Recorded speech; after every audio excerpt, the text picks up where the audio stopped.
Well, Disney and Lucasfilm continue to dig themselves in deeper, but then we already knew that. This article is speculation, but it's probably not far from the truth. Screen Rant proclaims, Disney has recast the original Star Wars trio, and now a new spin-off can happen. Good lord, okay, let's get into this pile of shit. Lucasfilm has recast all the main heroes of the Star Wars original trilogy, which may well prepare the way for a new, very different kind of spin-off. For the love of God, Lucasfilm, do not remake the original trilogy. So far, Lucasfilm has used their spin-off movies like Rogue One and Solo to explore the rich tapestry of Star Wars history. Yes, because Kathleen Kennedy and friends can't come up with any original ideas, so they have to pick the corpse of Star Wars to death. Their focus has been on setting up the original trilogy, revealing Han Solo's backstory, or exploring just how the rebellion got the Death Star plans in the first place. No, just no. Results have been mixed. No shit! Rogue One was a tremendous success, critically acclaimed and breaking over $1 billion in the global box office. Yep, and after The Last Jedi destroyed The Force Awakens, it's the only Disney movie that could actually be considered good. Unfortunately, Solo proved rather more flawed. You think? The film didn't really have a strong concept to begin with, greenlit by Disney because of just one scene, and lacking a central theme or idea. Well, could this be because Lord Miller first shot the film as a comedy and Ron Howard reshot it as a drama? Perhaps this might have something to do with the mess of an end product. It was fatally undermined by a lackluster marketing campaign that assumed the Star Wars brand could never fail to perform well. I assume you mean things like John Kasdan attacking the fan base, then weirding everyone out by turning Lando into a pansexual. Real people that aren't leftist Hollywood elites don't want this political crap in their movies, and they aren't going to go see a movie after they've just been insulted. Since then, Lucasfilm has reportedly pivoted away from their original plans. The spin-offs are believed to have been put on hold, with the studio instead focusing on expanding the Star Wars TV presence. Lucasfilm had no choice but to pivot from their original plans. Their handling of Star Wars is an unmitigated disaster, but a recent twist in the Star Wars tale has raised a far more interesting possibility. It's now become clear that Disney has recast all the central characters of the original trilogy, Han, Leia, and Luke. That creates the exciting possibility that Lucasfilm could create brand new adventures starring the greatest heroes of the Star Wars galaxy. Lucasfilm can't come up with exciting new adventures. The new trilogy has no idea where it's going other than slamming us over the head with SJW bullshit and subverting expectations. Subverting expectations means people thought they were going to get a good movie. Oh, were they wrong? They were so wrong. Only 2 of the recast Star Wars original trilogy stars have appeared on the big screen. The first was a delightful appearance from young Leia Organa in Rogue One.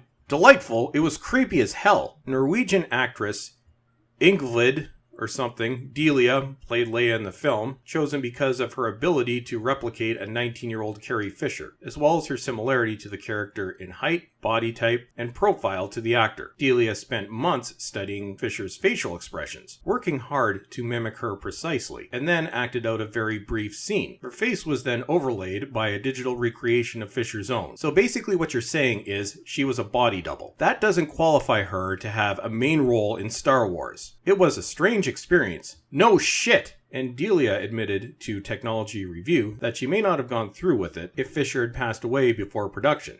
No, that would have been terrible. 2 years on, the emotions have calmed a little, and she's concluded that she'd be happy to do this again, so long as she had the blessing of Fisher's family. Who cares if you're actually qualified? Then, of course, we have Alden Ehrenreich as Han Solo in that widely successful movie that was released earlier this year. Although the film was hardly a success, No, it wasn't. That was hardly Ehrenreich's fault. He was one of the film's highlights. When one of your highlights requires an acting coach on set, then that's hardly a good thing, now is it? Ehrenreich was never asked to do a Harrison Ford impression. No, because why would you want this actor to even remotely resemble the character he is portraying? Lucasfilm apparently decided this approach would be disrespectful. Yes, it's disrespectful to stay true to the character. What the hell do you think Ewan McGregor was doing in the prequels? Nope, I didn't see any similarities to Alec Guinness at all. As a result, he was able to successfully capture Han's spirit while making the role his own. Question: did you even watch the movie? Then there's Luke Skywalker, and here's where things get really amusing. Rey's Force vision in Star Wars The Force Awakens was originally going to include a sequence recreating Luke and Vader's duel on Cloud City from The Empire Strikes Back. Although this scene never made it to the big screen, it was filmed, with Robert Bolter cast as the young Luke Skywalker. Recently, an image of Bolter as a battle-damaged Luke found its way online, showing just how accurate a recreation it was. Okay everyone, I'm sure most of you have seen this image, but if you haven't, then brace yourself.